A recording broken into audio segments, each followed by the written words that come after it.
Hi అండి అందరికీ. ఈ వీడియోలో బ్లౌజ్ బ్యాక్ పార్ట్ డాట్స్ ఎలా కుట్టుకోవాలో చెప్తానండి.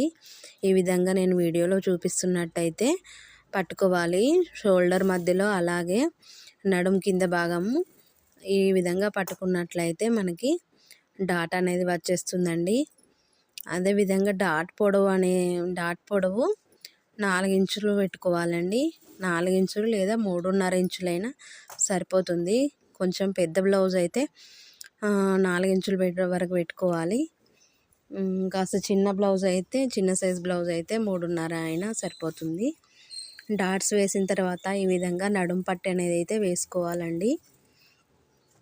నడుం పట్టి వేసుకోవాలి. తర్వాత మనం పట్టి వేసిన తర్వాత మనం వేసిన పట్టీ పైకి వెళ్ళి ఒక కుట్ట అనేది వేసుకోవాలి. బ్లౌజ్ పైన పడొద్దు, మా పట్టీ పైనే కుట్ట అనేది రావాలండి. అంతే, చాలా సింపుల్ అండి. బ్లౌజ్ బ్యాక్ పార్ట్ కుట్టడం అయితే అయిపోయింది. ఈ విధంగా చూసుకొని సమానంగా పెట్టుకొని ఒక లూజ్ కుట్ట అయితే వేసుకోవాలండి. చాలా సింపుల్ అండి. చూడండి, కింద సమానంగా రావాలండి. ఎడ్జెస్ అనేవి కింద సమానంగా రావాలి మనం నడుం పట్టి వేసినప్పుడు.